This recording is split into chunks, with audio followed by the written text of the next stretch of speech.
Ask anyone directly involved and they'll tell you it's nearly impossible to put an exact price on deadly violence.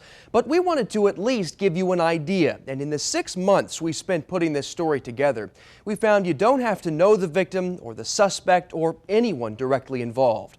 When it comes to the cost of violent crime, everyone pays. It's Friday night.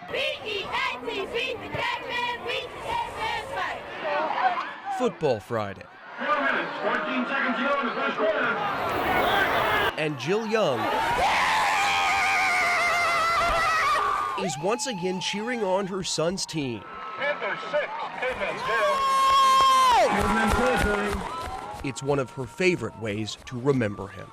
Sometimes it still don't even seem real. It was nearly 1 year ago. Football season had just ended. It was a Friday night, and Kenny Riles was headed out for a party. His ride blew for him, and he went out the door. Hours later, 2 police officers came knocking at that door. And I opened the door, and they asked me, was my name Jill Young? And I told them, yeah. And they said, do you have a son named Kenny Riles? I said, is my baby dead? I called him my baby. And they said, yeah. At just 19 years old, Kenny Riles was dead, shot and killed, caught in the crossfire trying to run from a gunfight in St. Joseph County, the 14th homicide victim of 2006. 1 year later, for most people, the Kenny Riles case is history. Headlines filed away in the archives, just like 16-year-old Javonda Tharbs, shot and killed last year on prom night,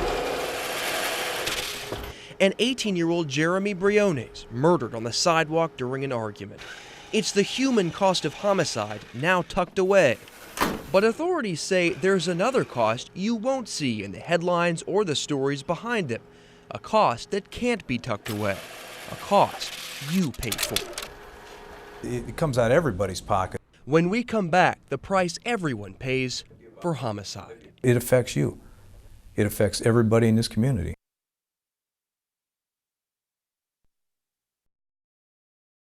First and 10. It's a simple high school football game. But for Jill Young, each brings back complicated emotions, memories of the love between mother and son. He used to always tell me that he was going to be a pro football player and he was going to move me to Hawaii and I would never have to work again. And I would tell him, you don't have to be a pro football player. I said, just finish high school, go to college, get a wife, and be good to your wife and be good to your children. He would never get the chance. Shot and killed outside a party last December at the age of 19. It's just a good person that's missing out of the world. He was one of the positive black males that we had. And after burying her only son, it wasn't just emotional heartache Jill Young faced. She was also staring at a mountain of funeral and medical bills. There is no way that they think about how expensive it is when somebody gets gunned down in the streets. From cemetery fees to hospital bills, like all other victims' families, Jill Young got a bill for it, more than $11,000. A lot of the young men that's out in our community that's committing these crimes, it does not faze them at all.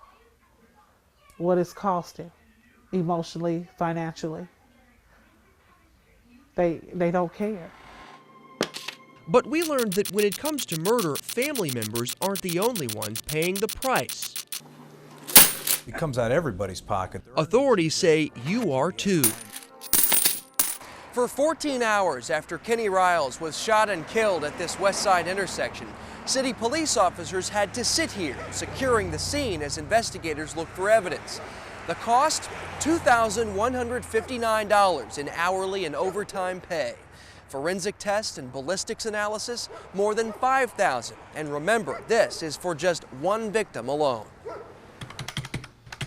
At that rate, times 14 homicide victims last year, the cost for scene security and ballistics analysis would have totaled at least $100,000. But But the biggest part of the investigation belongs to the St. Joseph County Metro Homicide Unit, a $300,000 a year operation and part of the county budget.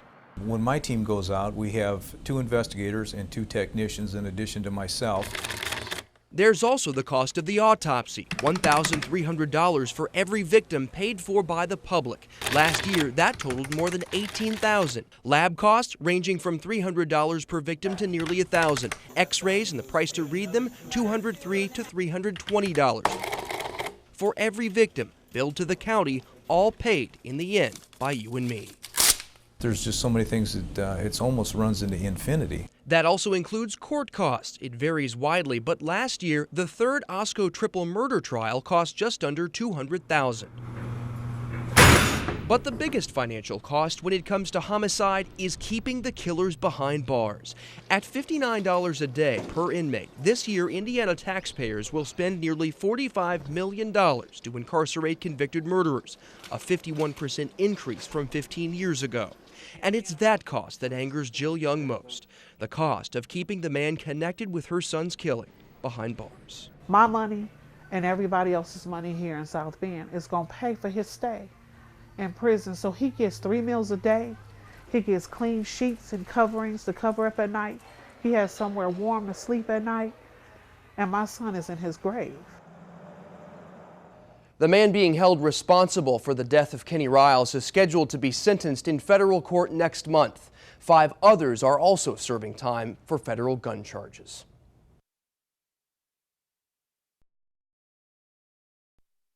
One, two, three. Yeah, that's 4. Okay, this is 5. And this is 6. Ann Thomas can still count the bullet holes that pierced her front porch on a Sunday afternoon in October. Beneath her clothes, she can also count the scars.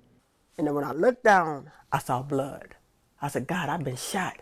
Thomas, a 57-year-old grandmother just home from church, had suddenly found herself here at South Bend Memorial Hospital's Trauma Center, headed for emergency surgery, at the same time answering questions from police. The victim of a drive-by shooting. I couldn't believe it. I'd been shot. I could not believe it. I had been shot. For Ann Thomas, it was the shock of her life. But for doctors and nurses here, we had 3 shootings the night before last. Keep giving a verse that sounds watch too. It's another day at work. This may not be a big city, but the head of the trauma team says they see plenty of big city crime. I think that we were all surprised. I think anyone who moves to this community as a physician is in for a big surprise as to the amount of violent crime that we see in this community. Penetrating wounds, primarily stab and gunshot wounds, account for about 19% of the most severe trauma patients at the hospital. Fort Wayne, which is twice the size of South Bend, has a penetrating trauma rate of about 4%. It can make for a busy ER.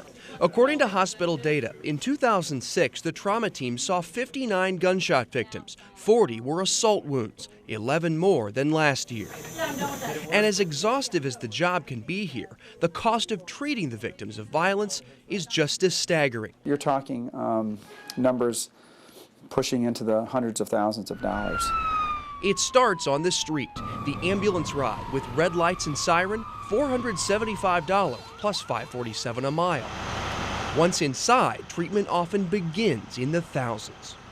To actually take care of the patient, put the patient in intensive care unit, and have the patient rehabbed. One night in the intensive care unit, $2,630, and there's surgery too. Today, Ann Thomas is back at home trying to overcome the shock of her hospital bill. $43,735.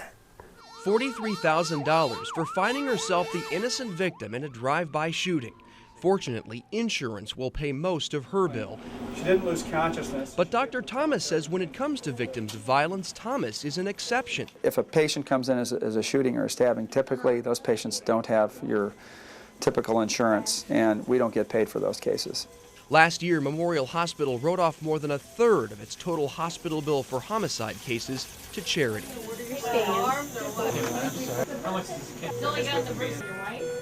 If you're injured, we're going to take care of you. That's our job as a trauma center. But ultimately, officials say everyone pays in the form of higher insurance premiums.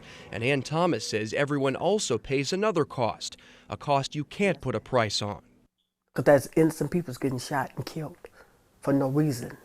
The cost of violence that rips at the seams of a community's soul. You know it's there, and you just want it to stop. Miraculously, despite 4 bullets that lodged into her torso, one just inches from her heart, Ann Thomas suffered no permanent physical damage. Emotionally, though, it's not that simple.